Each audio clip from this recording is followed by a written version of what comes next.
mobile on করার পিছতে যেটো লোগো আই থিয় হৈ থাকে এটো মোবাইল হ্যাং বুলি হ্যাং বহুত প্ৰকাৰ আছে হ্যাং কেতিয়াবা চলি আছে চলাৰ পিছতে হ্যাং মাৰে নকৰে কাম মাজে সময় কিন্তু এটো আমি শিকাই আছো কোনটো চেপ্টাৰ মোবাইল লোগো আই থিয় হৈ থাকে এটোত আমাৰ কি কৰিব লগা হৈছে এক নম্বৰত চাবা তোমালোকে ভালকে চাবা এক নম্বৰত আহিল আমাৰ নম্বৰ 1 কি কৰিব লাগিব এই মোবাইলটোত সফটওয়্যার মারবা লাগবে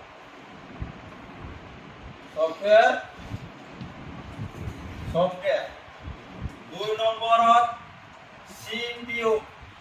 কিন্তু তো আইসি হয় আইসি 3 নম্বরে চাবা লাগবে আমার র‍্যাম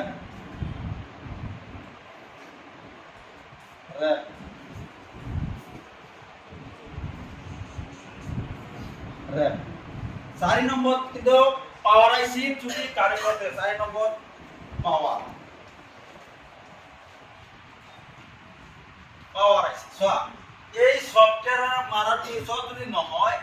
আমার সিপিইউ তো রিকল করবা লাগবে আর তাতে যদি নহয় র‍্যাম তো র‍্যাম হলে সফটওয়্যার নলয় সফটওয়্যার লওয়ার পিছত যদি হেনাকাই থাকে 100% সিপিইউ প্রবলেম আর সিপিইউ প্রবলেম কিয় হয়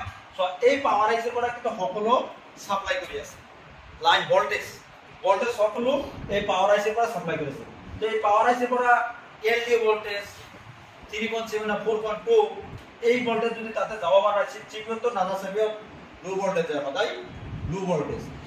ড্রপ আউট যেটো এলডিও ভোল্টেজ বুলি কো দুটা দাই থাকে 1.8 2.8 1.00 1.5 এনেকা ভোল্টেজ যায় এই ভোল্টেজৰ লাইন যদি কাট খাই থাকে তেতিয়াও কিন্তু এনেকা হ্যাং হৈ থাকে বা বাক কইল থাকে পাওয়ার আইসিত বাক কইল থাকে বাক কইল তো প্রবলেম হলেও হ্যাং মার থাকে এই ক্ষেত্রের ভিতরতে আমার সরল আর একটা কথা কব বুঝি কি মানে আমার নতুন ব্যাচ আরম্ভ হবো যদি আর কোনোবাই যদি আমার একটু ব্যাচ খুলে হয়েছে দুটা আমার 3টা সেট বাকি আছে এইটা যদি আর হয় আমার এই 10 তারিখের পর আর নতুন ব্যাচটা আরম্ভ হবে যদি কোনোবাই এডমিশন লয় তাই এতিয়া ললে তার কারণে ভাল যদি আমার থাকি মানে 3টা সিট বাকি আছে ঠিক নহক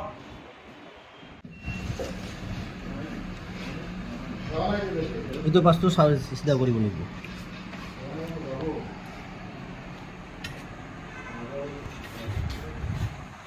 এই দর লাগে